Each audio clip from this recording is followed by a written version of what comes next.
students, welcome to Pharmacy Notes by US.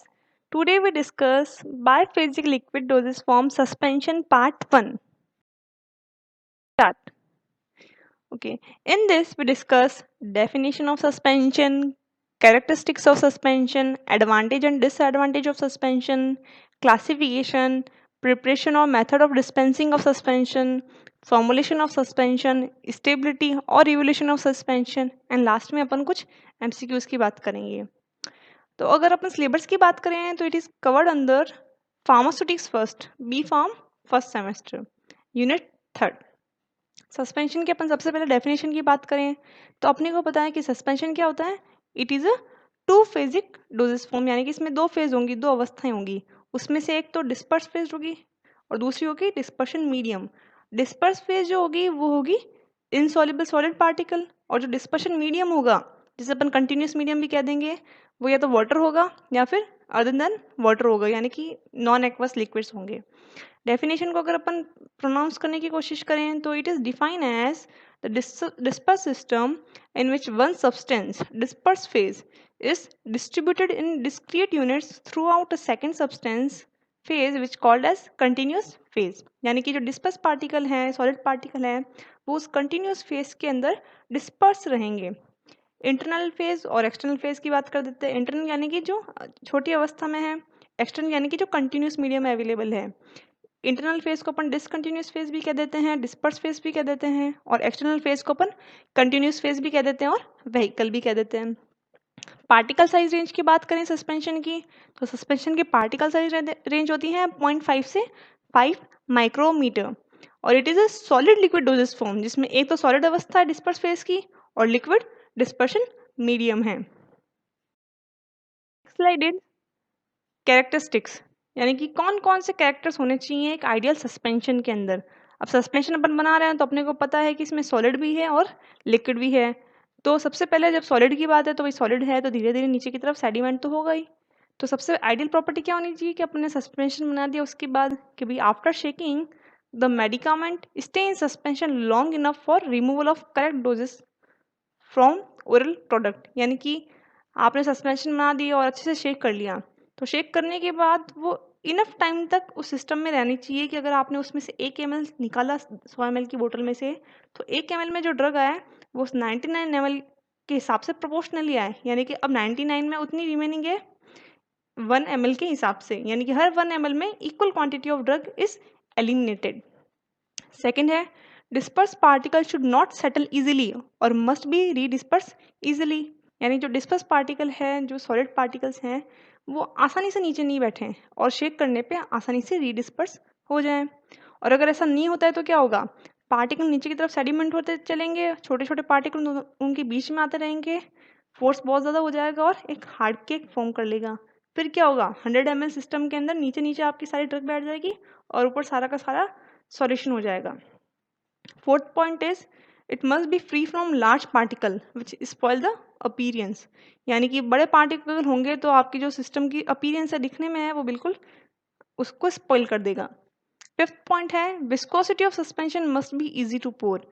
यानी कि जो विस्कोसिटी है, गाढ़ापन है सस्पेंशन का, वो एकदम फिक्स होना चाहिए. अगर कम हुआ तो क्या होगा, आप सस्पेंशन को पोर कर रहे हो तो पोरिंग प्रॉब्लम करेगा, ज़्यादा अमाउंट भी गिर सकती है, कम अमाउंट भी गिर सकती है.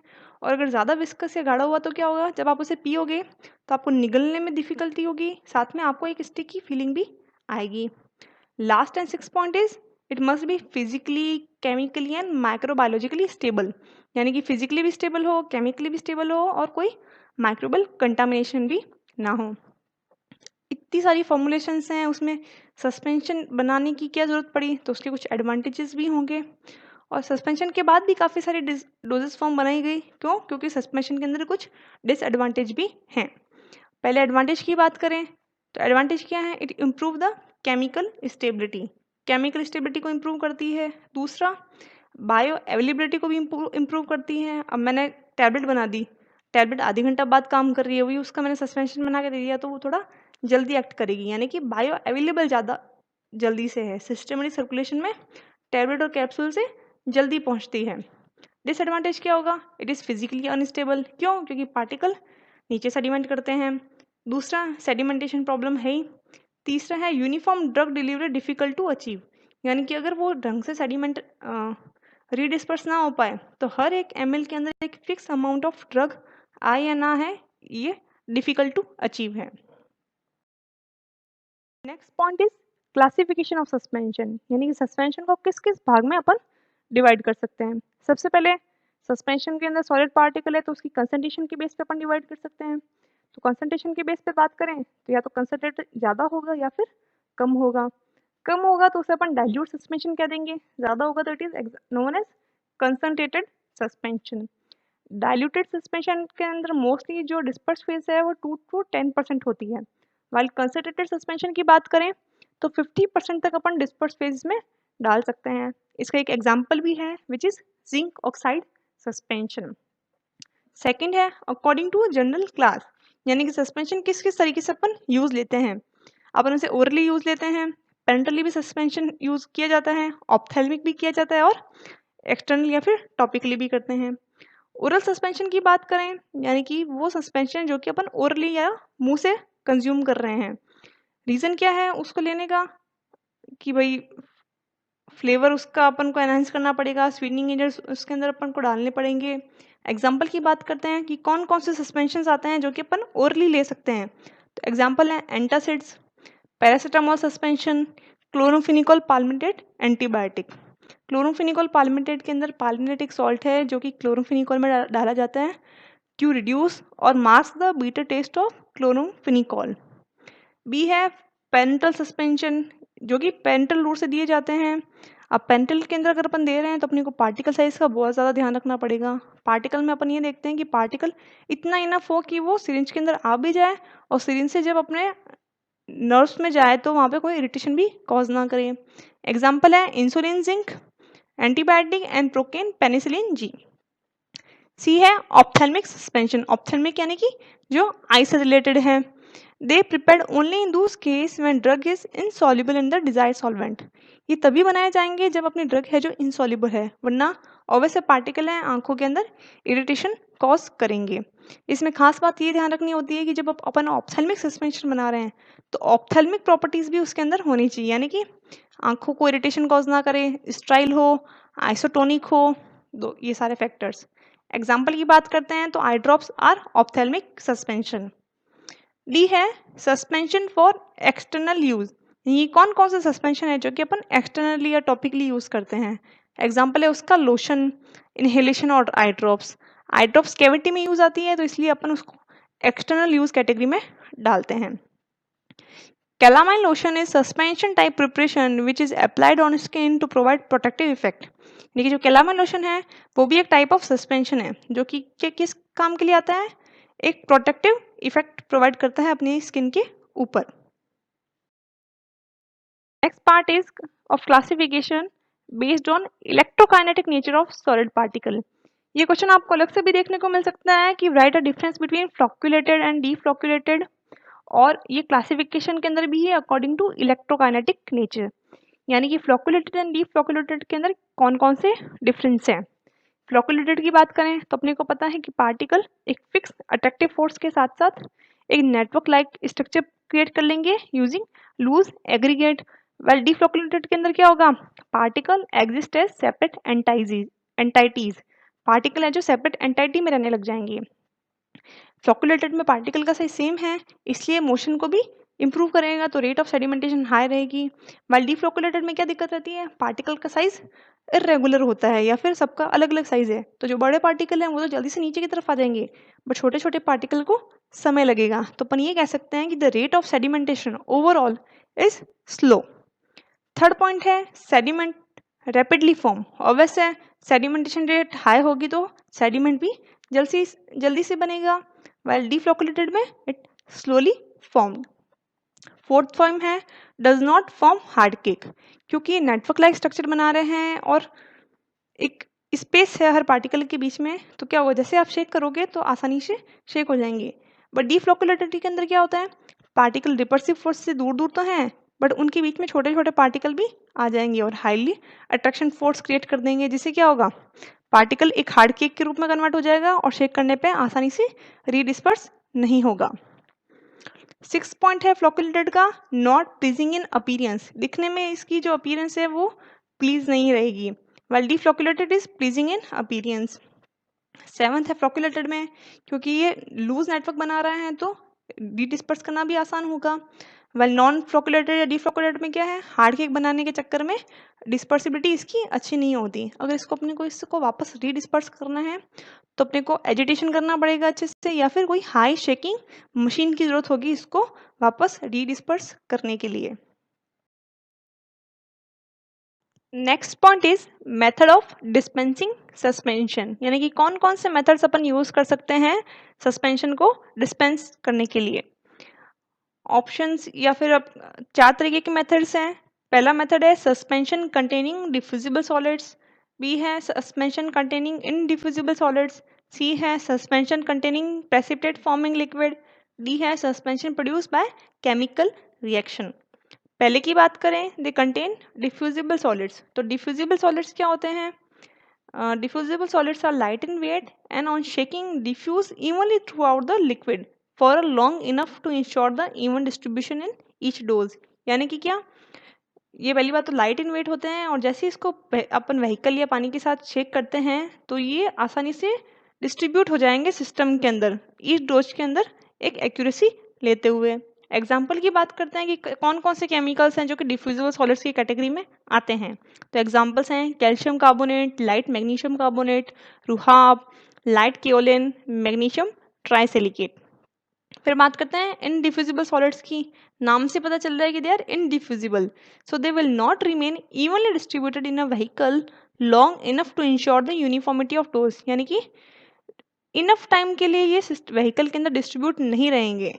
एग्जाम्पल की बात करें तो ये दो तरीके के हैं, एक तो इंटरनल यूज जो कि अपन इंटरनली ले सकते हैं, दूसरा एक्सटर्नल यानी कि टॉपिकल। इंटरनली की बात करें इनडिफ्यूजिबल की, aspirin, chalk, aromatic chalk powder, phenobarbitone, sulphadimidine, succinylsulphathiazole, ये सारी की सारी ड्रग अपन इंटरनली यूज कर सकते हैं। वाइल एक्सटर्नली की बात करें यानी कि टॉपिकली, तो सल्फर पीपीटी, सल्फर को अपन को पता है ये इसके भी साइड्स में काम आती है, calamine is for protective action, hydrocortisone use for allergy, zinc oxide is also excipient used in this formulations, and triamcinolone acetonide. Third है suspension containing precipitate forming liquids, यानी कि वो सस्पेंशन जो कि प्रेसिपिटेट्स फॉर्म करते हैं। अब जैसे कि बेंजोइन टिंचर है, मिर है, टोलू टिंचर है, इनमें जैसे ही अपन पानी ऐड करते हैं तो ये प्रेसिपिटेट फॉर्म कर लेंगे, और अगर बाई चांस इसके अंदर अपन सॉल्ट भी ऐड कर देते हैं तो the precipitates are indiffusible because they contain resins and may stick to the side of walls, so difficult to redisperse. और दूसरा इसके अंदर रेजिन्स भी होते हैं, तो रेजिन्स से क्या होगा, जो सिस्टम है वो अपना वॉल्स पे स्टिक हो जाएगा और वापस इसको डिफिकल्ट होगा रीडिस्पर्स करना, इसलिए अपन इसके अंदर प्रोटेक्टिव कलर्स भी डालते हैं।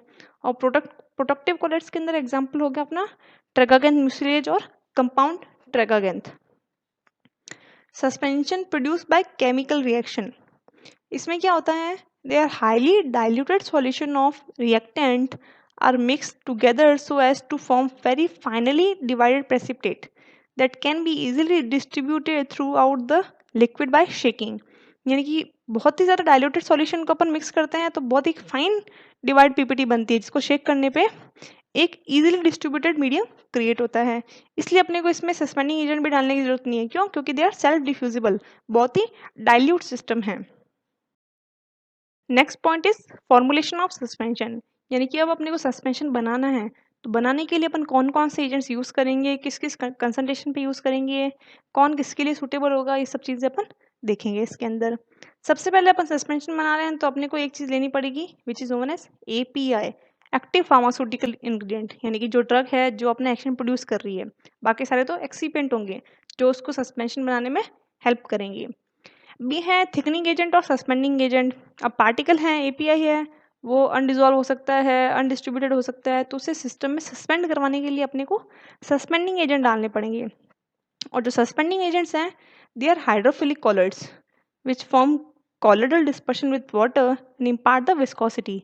ये क्या करते हैं, ये हाइड्रोफिलिक इन नेचर होते हैं, वाटर लविंग कैरेक्टर्स के होते हैं, और जैसे अपन इनको पानी में डालते हैं विस्कोसिटी को इम्प्रूव करते हैं, और अगर विस्कोसिटी सिस्टम की इम्प्रूव हो गई तो आपकी ड्रग भी पूरे के पूरे सिस्टम के अंदर सेडिमेंट रहेगी। एग्जाम्पल की बात करते हैं तो सस्पेंडिंग एजेंट 3 तरीके के होते हैं, polysaccharides, inorganic and synthetic. Polysaccharide के अंदर भी 2 तरीके के आएंगे, एक तो जो नेचुरली अपने को ऑब्टेन होते हैं, दूसरा है सेमी सिंथेटिक। नेचुरली कौन कौन से गम्स या पॉलीसैकेराइड्स अपने को मिलते हैं, एग्जाम्पल की बात करें तो सबसे पहले है गम अकेशिया। गम अकेशिया को इंडियन गम भी कहते हैं। ये मोस्टली अकेशिया सैनिगल से मिलती है। It is a good protective colloids and good for resinous tincture, यानी कि अगर कोई रेजिनियस टिंचर अपन यूज़ कर रहे हैं जो कि स्टिक हो सकता है, तो वहाँ पे अपने को गम अकेशिया यूज़ करना चाहिए। गम अकेशिया है जो कि कंपाउंड ट्रैगोनिन पाउडर बनाने में भी हेल्प करता है। अब वो क्या होता है, कंपाउंड ट्रैगोनिन पाउडर एक मिक्सचर होता है जिसमें कुछ डिफरेंट कंपोनेंट्स यूज़ किए जाते हैं विद डिफरेंट रेशोज, और उसके अंदर acacia, tragacanth, starch and sucrose add होता है। जब अपन उसे कंपाउंड ट्रैगोनिन पाउडर के रूप में यूज़ करते हैं तो ये पर्टिकुलर अपन कंसंट्रेशन यूज़ करके इसका 2 ग्राम पर 100 ml सॉल्यूशन बनाते हैं। और अकेशिया तभी यूज़ किया जाएगा जब जो व्हीकल है अदर देन वाटर और क्लोरोफॉर्म है, यानी कि अगर वाटर और क्लोरोफॉर्म अपन व्हीकल के रूप में यूज़ कर रहे हैं तो सस्पेंडिंग एजेंट अपन इंडियन गम या फिर अकेशिया नहीं डालेंगे। दूसरी चीज़, अकेशिया के अंदर एक ऑक्सीडेज एंजाइम पाया जाता है जिससे क्या होता है, इसका डिग्रेडेशन हो जाता है, तो उसे प्रिवेंट करने के लिए अपने को कुछ प्रिजर्वेटिव भी डालने पड़ेंगे। एक प्रिजर्वेटिव का एग्जाम्पल यहाँ पर मैंने दे रखा है विच इज़ बेंजोइक एसिड। दूसरा नेचुरल सस्पेंडिंग एजेंट है tragacanth. Tragacanth is also obtain from dried extract of Astragalus gummifera, यानी कि एस्ट्रागेलस गमीफेरी से ही मिलता है, और ये हैवी इनडिफ्यूजिबल पाउडर्स के लिए यूज़ किया जाता है, यानी कि कोई ड्रग अपनी हैवी इनडिफ्यूजिबल सिस्टम है तो अपन ट्रेगागेंथ को as a suspending agent use करेंगे। अब दूसरा, ट्रेगागेंथ अपन तब यूज़ करते हैं जब जो व्हीकल है वाटर और क्लोरोफॉर्म हो। तीसरी चीज़, एक तो ट्रेगागेंथ कंपाउंड के बारे में बात कर दी, दूसरा होता है ट्रेगागेंथ म्यूसिलेज। वहाँ पे 10 to 20% अपन उसका यूज़ करके उसको 150 ml में डिजोल्व कर देते हैं, तो दिस इज ट्रेगागेंथ म्यूसिलेज। तीसरा है स्टार्च। स्टार्च अपन इसलिए यूज़ करते हैं क्योंकि स्टार्च में after heating it increase its viscosity, तो विस्कोसिटी भी ये सिस्टम बढ़ा रहा है, और सस्पेंडिंग एजेंट भी इसलिए यूज़ किए जाते हैं ताकि वो विस्कोसिटी को इम्पार्ट करें, तो starch is good example for natural polysaccharides. Fourth है sodium alginate. Sodium alginate basically एक सीवीड है, 1% कंसनट्रेशन में अपन यूज़ करते हैं, और ये मोस्टली अपने को मिलता है sodium salt of alginic acid and polyuronic acid से। दूसरा एग्जाम्पल है पॉलीसैकेराइड के सेमी सिंथेटिक, यानी कि जिन्हें थोड़ा सिंथेसाइज किया गया है। एग्जाम्पल की बात करें तो मिथाइल सेल्यूलोज को 0.5 से 2% कंसनट्रेशन पे यूज़ करते हैं। सोडियम कार्बोक्सी मिथाइल सेल्यूलोज, इसे अपन ग्लाइकोलेट भी कहते हैं, इसे 0.25 से 1% कंसनट्रेशन पे यूज़ करते हैं। और फिर है MCC, माइक्रो क्रिस्टलाइन सेल्यूलोज। ये मोस्टली अपने को वुड सेल्यूलोज मिलता है जो कि एसिड हाइड्रोलाइसिस से अपने को ऑब्टेन होता है, इसे अपन एविसेल भी कहते हैं। MCC का ब्रांड नेम है एविसेल। फिर है इनऑर्गेनिक। इनऑर्गेनिक के अंदर मोस्टली क्लेस की बात करेंगे। क्लेस में भी 4 हैं अपने पास, बेंटोनाइट, एल्यूमिनियम मैग्नीशियम सिलिकेट, हेक्टोराइट और एल्यूमिनियम हाइड्रोक्साइड। बेंटोनाइट की बात करें तो bentonite is aluminium silicate, 2% concentration पे यूज़ कर रहे हैं, और ये इसका फॉर्मूला है। फिर है एल्यूमिनियम मैग्नीशियम सिलिकेट, इसे अपन वैगम भी कहते हैं, इसकी कंसनट्रेशन होती है 0.5 से 2% एज अ सस्पेंडिंग एजेंट। फिर है हेक्टोराइट, इसमें मोस्टली मैग्नीशियम होता है, act as a thixotropic product. Thixotropic क्या होती है अब, यानी कि जब अपने शेक किया तब तो सॉल्यूशन है और रखने पे वापस जेल कंडीशन में है। इसका एडवांटेज क्या होगा, जैसे अपने शेक किया तो सॉल्यूशन में कन्वर्ट हो गया तो अपने के लिए पोरिंग ईजी हो गई, और जैसे अपन इसको रखा तो जेल में कन्वर्ट हो गया, तो क्या होगा, पार्टिकल है जो सिस्टम में इवनली डिस्ट्रीब्यूटेड है, सस्पेंड है। लास्ट एग्जाम्पल है aluminium hydroxide. Aluminium hydroxide as a suspending agent barium sulphate में यूज़ होता है, कैलामाइन में यूज़ होता है, सल्फर में यूज़ होता है और सल्फोनामाइड में यूज़ होता है। इसके 2 नाम भी हैं, यूनेमल एंड यूनिवर्सल इमल्सिफायर। लास्ट है सिंथेटिक, यानी कि कौन से सिंथेटिक प्रोडक्ट्स हैं जो कि सस्पेंडिंग एजेंट्स के रूप में यूज़ किए जाते हैं, जो पूरी की पूरी तरीके से लेबोरेटरी में बनाए गए हैं। यहाँ पे 4 एग्जाम्पल हैं। कार्बोमर, कार्बोमर इज कार्बोक्सी विनाइल पॉलीमर, ये थिकनिंग एजेंट के रूप में यूज आता है, कंसंट्रेशन अपन लेते हैं 0.1 से 4%। सेकंड है कोलोइडल सिलिकॉन डाइऑक्साइड, ये सस्पेंडिंग एजेंट्स के रूप में काम आता है। कंसंट्रेशन अपन रखते हैं 1.5 से 4%। थर्ड है PVA, polyvinyl alcohol. And fourth है PVP, polyvinyl pyrrolidone. Wetting agent is also use in formulation of suspending agent. अब वेटिंग एजेंट क्या करता है? Wetting agent they reduce the interfacial tension between solid particle and liquid, यानी कि जो solid और liquid के बीच की जो इंटरफेशियल टेंशन है उसको ये कम कर देगा। तो जिससे क्या होगा, पार्टिकल एक दूसरे से दूर नहीं जाएंगे, वो एक पूरे के पूरे सिस्टम में डिस्पर्स होने की कोशिश करेंगे। एग्जाम्पल की बात करते हैं तो अल्कोहल इन ट्रेगागेंथ, यानी कि जो ट्रेगागेंथ है वो पानी में सॉल्युबल नहीं है, बट जैसे अपन इसको अल्कोहल में सॉल्युबल करेंगे तो अब ये डिस्पर्शन है जो कि वाटर में डिजोल्व हो जाएगा। दूसरा एग्जांपल है ग्लिसरीन इन सोडियम एल्जिनेट। तीसरा है बेंटोनेट और पॉलीसॉर्बेट डिस्पर्शंस। फिर है फ्लोकुलेटिंग एजेंट। फ्लोकुलेटिंग यानी कि दे फ्लोक द ड्रग पार्टिकल, यानी कि पार्टिकल को फ्लोक कराने में हेल्प करते हैं। मैकेनिज्म क्या रहेगी? They leads to decrease in repulsion potential and make particle come together to form loosely arranged floccules। यानी कि रिपल्शन पोटेंशियल को कम करेंगे, अट्रैक्शन थोड़ा सा लाएंगे और पार्टिकल को लूजली अरेंज्ड फ्लॉक्यूल्स में क्रिएट करने में हेल्प करेंगे। एग्जाम्पल की बात करें तो SLS, sodium lauryl sulphate, Tween, Span and carbowaxes. अगर आपको ध्यान हो तो SLS is anionic surfactant, Tween and Span are non ionic surfactants. फिर है बफर। बफर सस्पेंशन में इसलिए यूज़ किया जाता है ताकि वो पीएच को मेंटेन कर सके। ऑस्मोटिक प्रेशर, अगर अपन आई ड्रॉप्स बना रहे हैं तो वहाँ पे अपने को ऑस्मोटिक प्रेशर भी मेंटेन करना ज़रूरी है। फिर है ऑर्गेनोलेप्टिक प्रॉपर्टीज़। ऑर्गेनोलेप्टिक यानी कि दिखने में, टेस्ट करने में अच्छा होना चाहिए, तो colouring agent, sweetening agent and flavouring agent अपन डालते हैं। फिर है preservative, to prevent from micro organism growth. तो प्रिजर्वेटिव कौन कौन से होंगे? Benzoic acid, some parabens, methyl paraben and propyl paraben and benzoate. फिर लास्ट है प्रोटेक्टिव कोलर्स, यानी कि सब कुछ करने के बाद भी अगर आपका सिस्टम अब स्टेबल नहीं हो रहा सस्पेंशन, तो अब आप क्या करेंगे? उसके अंदर कुछ प्रोटेक्टिव कॉलर्स डालेंगे। वो क्या करेंगे?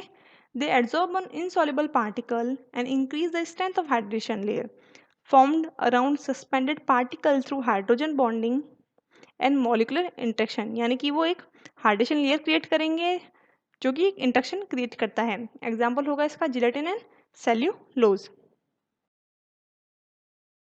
Our next and last point is stability of suspension।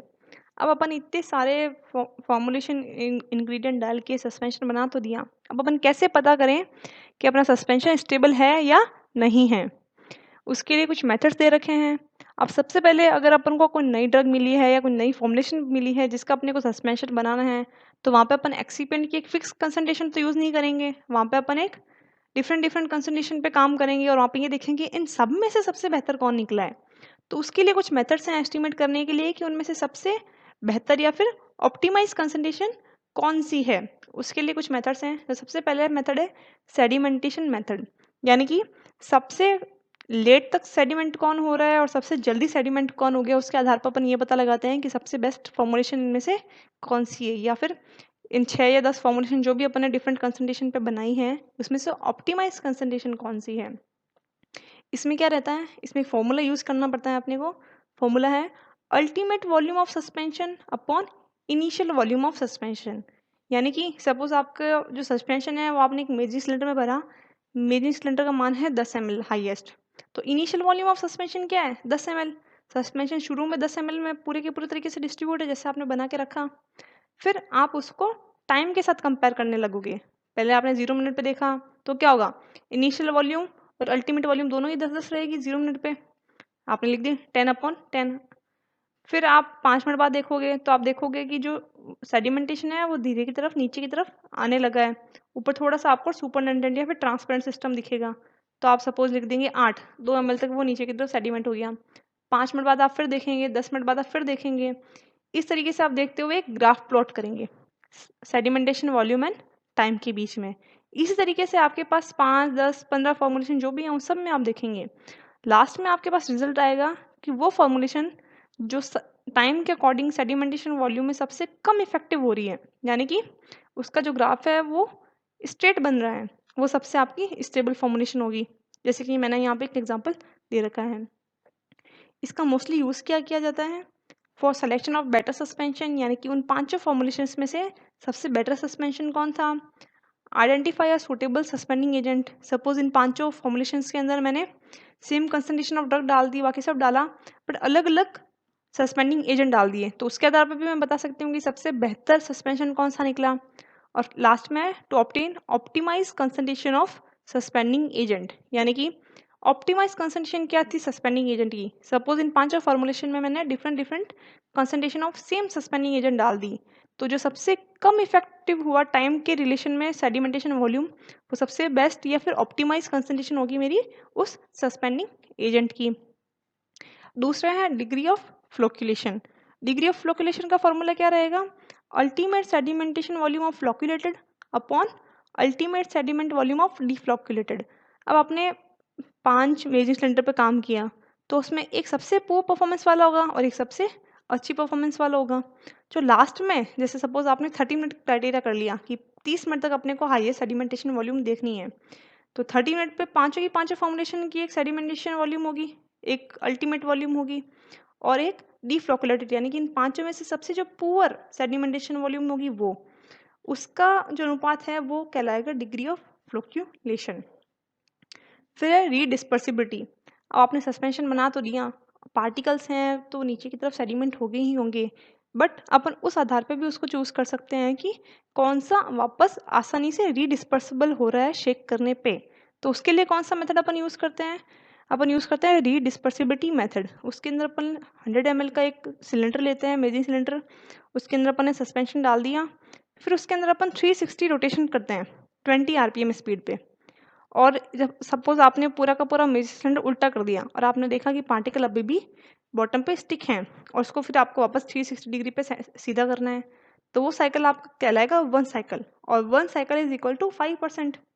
Suppose कि कोई सस्पेंशन आपका 3 साइकिल के अंदर पूरा का पूरा रीडिस्पर्स हो गया, बॉटम पे आपको कोई भी पार्टिकल अब नहीं दिखाई दे रहा है, तो साइकिल कितने हो गए 15%। तो रीडिस्पर्सिबिलिटी कितनी होगी उस सिस्टम की 15%, 100 माइनस 15 यानी कि 85%। या फिर अपन कह सकते हैं lesser the cycle faster the redispersibility. दूसरा मेथड क्या है सेडिमेंटेशन चेक करने का या सस्पेंशन की स्टेबिलिटी चेक करने का, रियोलॉजिकल मेथड। रियोलॉजी यानी कि एक तरीके से अपन विस्कोसिटी की बात कर रहे हैं कि सस्पेंशन की विस्कोसिटी कैसी है। सस्पेंशन की विस्कोसिटी यहाँ पे दो तरीके से देखी जाती है, using single point viscometers and multi point viscometer. Single point viscometer है Ostwald and falling sphere, and multi point है cup and bob and cone and plate. इनकी बात अपन विस्कोसिटी और रियोलॉजी चैप्टर में अच्छे से करेंगे। थर्ड है इलेक्ट्रोकाइनेटिक मेथड। इलेक्ट्रोकाइनेटिक यानी कि to determine the surface electrical charge और जीटा पोटेंशियल ऑफ सस्पेंशन, यानी कि सस्पेंशन का जीटा पोटेंशियल क्या है या उसके ऊपर इलेक्ट्रिकल चार्ज क्या है वो चेक करने के लिए। वो अगर न्यूट्रल रीजन में है तब अपना सिस्टम है जो स्टेबल होगा। और it is also use to calculate the migration velocity of particle measured by electrophoretic method. Last point है माइक्रोमेरिटिक। पार्टिकल का साइज क्या है उसके आधार पर रिलेट करता है कि आपका सस्पेंशन स्टेबल होगा या नहीं होगा। ज़्यादा बड़े पार्टिकल हैं तो सस्पेंशन में ऑब्वियस है ग्रेविटेशनल फोर्स ज़्यादा लगेगा, सेडिमेंटेशन जल्दी होगी। अनडिस्ट्रीब्यूटेड पार्टिकल साइज हैं, यानी कि कुछ छोटे पार्टिकल हैं कुछ बहुत बड़े पार्टिकल हैं, तो डिफ्लोकुलेटेड सिस्टम बनने के चांसेस ज़्यादा होते हैं। तो यूनिफॉर्मिटी ऑफ पार्टिकल चेक करने के लिए अपने को माइक्रोमेरिटिक मेथड लगाने पड़ते हैं, जहाँ पे particle size, volume, area can be calculated.